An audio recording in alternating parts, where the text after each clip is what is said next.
My 3 shots to diffuse confrontations. I'm gonna share with you guys. Hope you're ready. Stay tuned. 3 shots. See that lagging hook? You see that?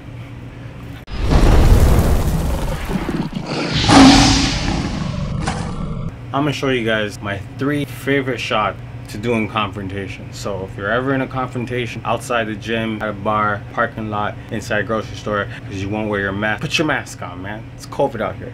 It's crazy. Or whatever it may be, I'm gonna show you how to deal with confrontation. You think you don't need how to deal with confrontation if it gets physical? You're tripping.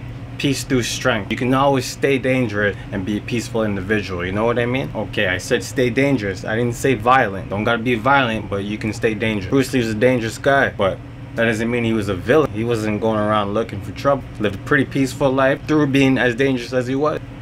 Understand that. Peace through strength. My 3 shots to diffuse confrontation. So first things first, when you're in a confrontation, you got to assess the levels of it, man. All right, a lot of times fight starts before it gets physical, so you're already supposed to know when it's fighting. Excuse me, sir, why are you getting so upset? I don't want no problem. I just want to get to where I'm going, man. And you go to take a step, and then he meets you, so he's cornering you, and he said, man, come on, man, I just want to go home. He's cutting off your path. You're just trying to go home, and he's cornering you. Right away, all of a sudden, you feeling small because you didn't train for this day. You didn't think this day was gonna come. You thought you can go through life coast, not bump into one of these guys, have one of these moments, these reckoning, where your manhood be on the line. Imagine you with your woman. Imagine you with your kids, right? Think about it. So he cuts you off right away. In your head, you're supposed to know you're fighting. It doesn't have to get physical in order for it to be a fight. Once he's in your bubble and he's forcibly confining you, you're fighting. I don't know if he knows it, but you should know it. So first thing first, control distance. Especially if it's a bigger guy, you don't want to get too close. I'm just trying to get to my car, sir. You want to keep your distance. He's over there, you're over here. As soon as you get as close where he can put his hands on you, you can put your hands on him. That's the red zone we call it in boxing. You're only in here if you're throwing punches or if you're gonna slip and counter. Back here is where you're safe. So keep this distance. As soon as he goes to enter this, take a step back. As soon as he steps back, if you've made in your mind that this is going to be something you're committing to, you're putting your hands on this individual, and when he steps back, you step and you close the distance. My first shot, what's my first shot? Oh, there is no first shot. Can't be 3 shots. This can't be 3 shots, man. You don't throw 1 punch. Listen.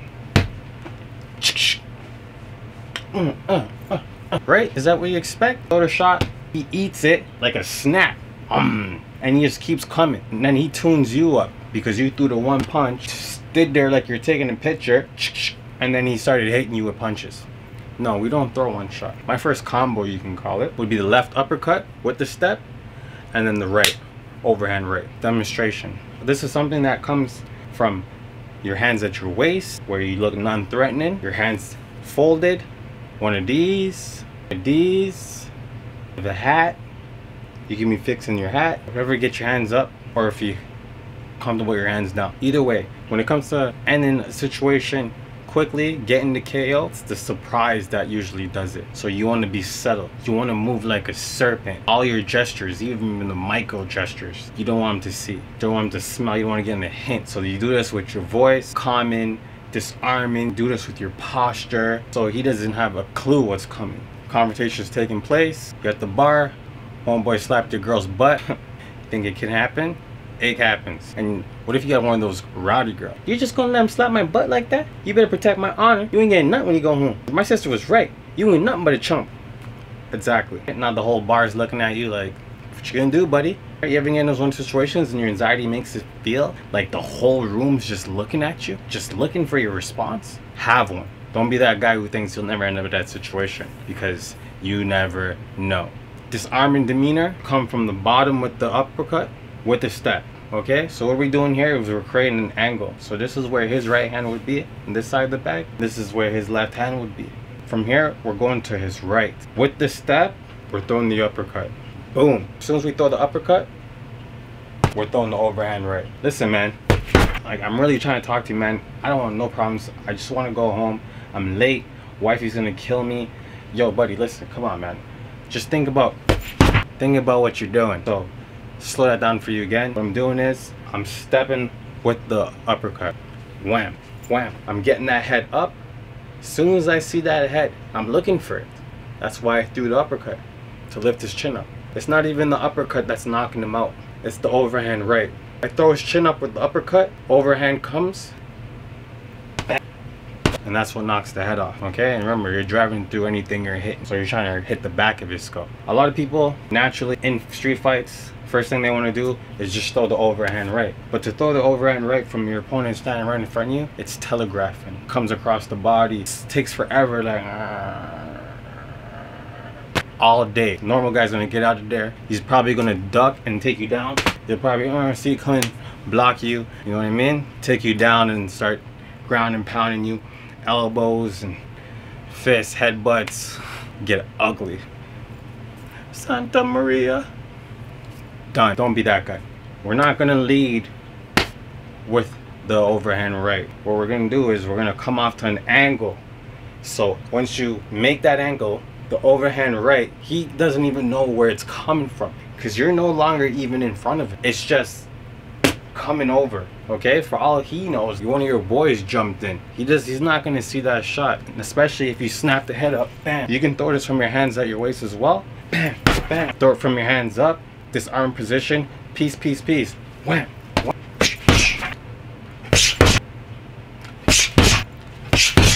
And then back to controlling the distance. That's punch one.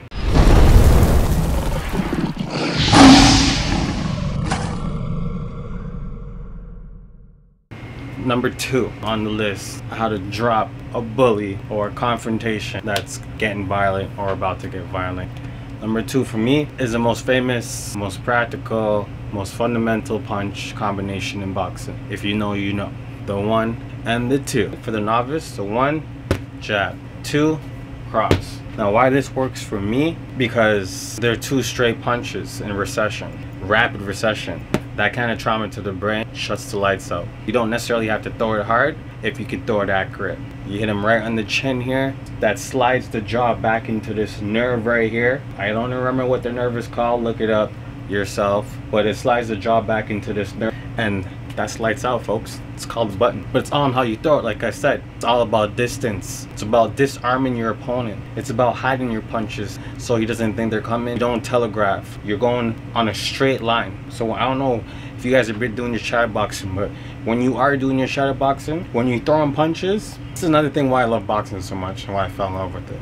Because so much of your reality and about things that you bring into existence, right, the things that you manifest, has to do with visualizing. Visualization is so important, and boxing has so much emphasis. It brings up your visualization skills to just higher quality, and you can just apply it in different aspects of life. I can ramble on about this. Maybe I'll make a video about visualization. We're gonna stick to this. Visualize lines, red line when you're throwing your punches that you guide your hand on. You don't want your elbow to come up because that telegraphs he can see you're gonna throw a punch. You don't want the hand to drop before you throw your punch. That telegraphs he can see it. You want to go forward, straight, that's it. Not back, not to the side, none of that shit. Straight, right through your opponent. Elbow stays in. Just like if you're driving in your car and there's a car in front of you and it didn't have any brake lights, chances are you're gonna crash into that car. Why? Because when things are lined up like that, something about our vision, you can see it approach as it gets bigger, but you can't tell within the speed that it's coming towards you. That's what the brake lights are for. So it's the same thing when you're fighting or somebody's throwing punches towards you. You don't want it to come around the side, you want it to go straight down their vision. So a nice straight 1-2 always does the trick. You draw lines in your head when you're shadow boxing, guys, all right, and make sure you stay on those lines. So from here, come out straight and rotate at the end of your shot. Boom. Same thing with the right hand, straight down, elbow staying tucked, rotate at the end of the shot. Bam. So he doesn't see the punch until it's too late. You're going right down his line of vision. Bam. Now this from the nonchalant stance is dangerous, especially if you're quick. So you're going straight up, you're not coming to your face and then going to him. From your waist, you're going straight to his face. So we're not going to give him a chance to get his guard up because you put your guard up and then you're going to throw your 1-2. No, we're not doing that. He's acting sick. Give him some medicine. So from your waist, and these are things you practice. You can't just go and do this. You got to practice this. So from your waist, you're going straight up like this into the shot. Bam, bam, real speed. Listen, man, it's COVID. I'm just trying to get home. Ain't nobody trying to get sick. That's another thing I like to do is I'll catch him while I'm talking, oh, I'll catch him while he's talking. Because normally, if you're having a conversation with somebody, when they're talking, you think the only thing that's going on in their mind in that moment is what they're talking about. So you're not really thinking about him hitting you unless he's saying he's going to hit you. It's the same thing vice versa. So if I'm talking, he's not thinking I'm going to hit him unless there's words that I'm saying that are triggering him to feel like I'm going to hit him. But if I'm just talking casual or nonchalant, no maximum amount of weather is, where I'm telling him his flies down or etc., and then I throw my shots straight as they are right down his vision, he's not going to be ready for them. He's going to get hit, and if you land on that chin, slide that jaw back into that nerve, it's lights out. Nice and relaxed, come up, and then shoot your shot with your shoulder. Don't wind up. You don't have to wind up. You're just sliding that jaw back. It doesn't take that much pounds of pressure to knock somebody out. Just be accurate and keep your distance, because even if he eats the punch and he's still up, you still have your distance to follow up. That's the good thing about the 1-2 as well, is the fact that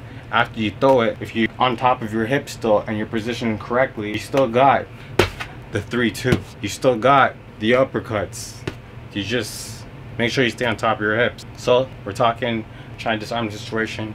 He's not listening. So this hand goes up after I hit him. So if he's still up after the 2, I'm coming around, wham, with the 3. Then I'll come back around with another overhand right, or I'll shoot another 2, or I'll run for it. Who cares? I'll get out of there, because you don't want to be doing none of this if you could avoid it anyways. I just want to go home. I don't want no problems, man. Peace be with you. You see that? Subtle. Subtle. I'm just turning my core through the shot on impact. I'm not telegraphing. I'm just getting my hands there and then giving his face that last rotation, that last bit of explosiveness into that chin he's got. So you're talking to him, things aren't going good, it looks like it's going to get confrontational. You try to take a step, he's cutting you off. Try to take another step, he's cutting off. He's getting loud, right? And just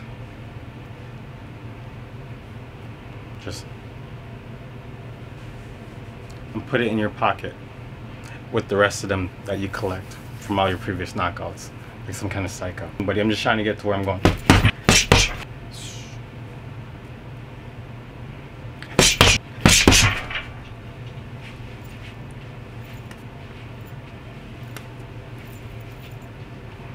And that's my number 2. Alright guys, we made it. Number 3. Third way how to deal with confrontation. We take care of bullies around here. But my third way to take care of confrontations, obviously if it's going to get physical. I mean, if it's something that could be avoided, avoid it. Be meekish, monk, polite-ish. But I don't say that to say be soft or having to be disrespect you. Nothing of the sort. Sometimes you can't always turn the other cheek. Somebody cuts you on this face, you turn the other cheek just for them to cut you in the other. And you walk around with 2 slits. I mean, okay? Okay. So yeah, my third shot. My third shot is to instigate. If we're gonna fight anyways, I'm gonna instigate him into committing to a punch, and I'm gonna counter him. That's my third shot. My third shot is to make him try to hit me. If he's ready going to hit me, the most I can do is control how he tries to do it so I can counter him. How do you do this, you say? Well, I'm gonna show you. Alright, a lot of these things are done subconsciously. Like gorillas don't send messages that they don't mean. It's called guerrilla messaging. Look it up. So if we're having a confrontation here and I'm telling Buddy, I don't want no smoke. This is no smoke zone. And he's still trying to give me smoke.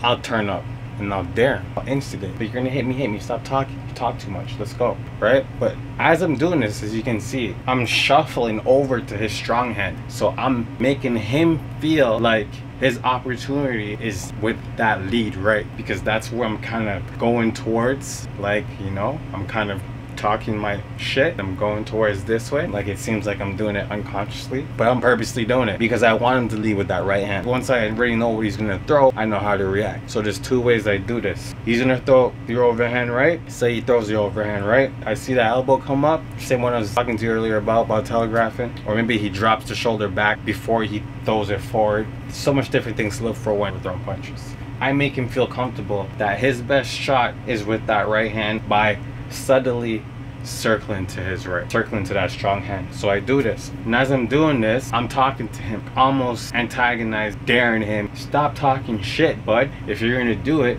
just do it already. Everybody's looking at this point. He's the one that needs to get this whole thing. He's gotta, you know what I mean, step up to the plate. So boom, he throws. I already anticipated the throw. So as soon as he throws, I'm composed. I'm either getting under the shot and then throwing my counter with the hook, or I'm throwing it straight with the slip. So a nice deep slip right through the guard.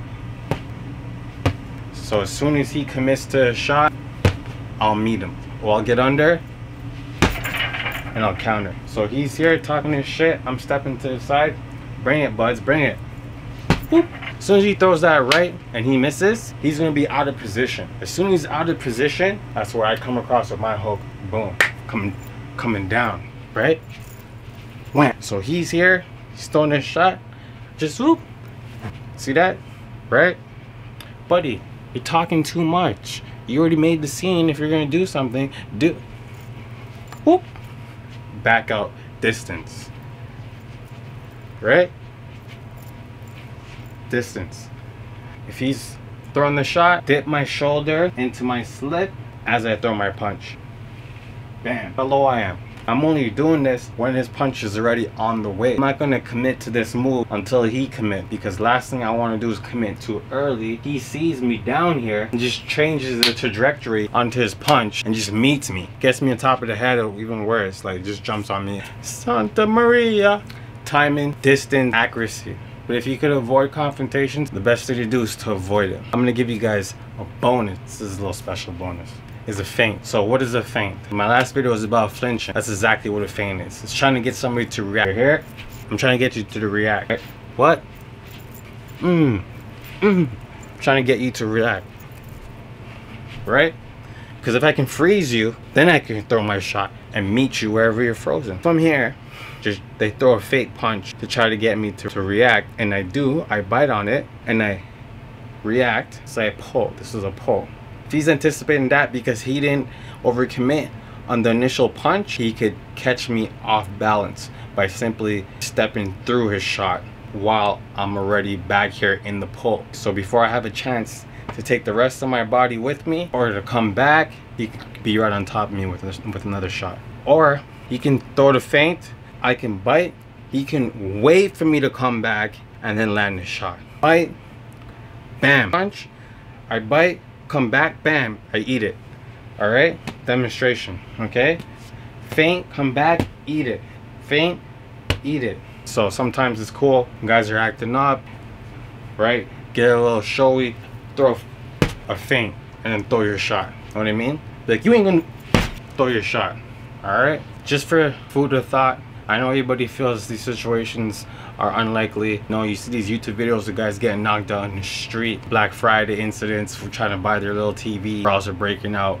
The world's just a crazy place. It's good to have that self-confidence to know that if a situation does occur that you can't prevent, you can handle yourself. So you want to be able to defend yourself. Life's not a game, it's a fight. So start fighting today.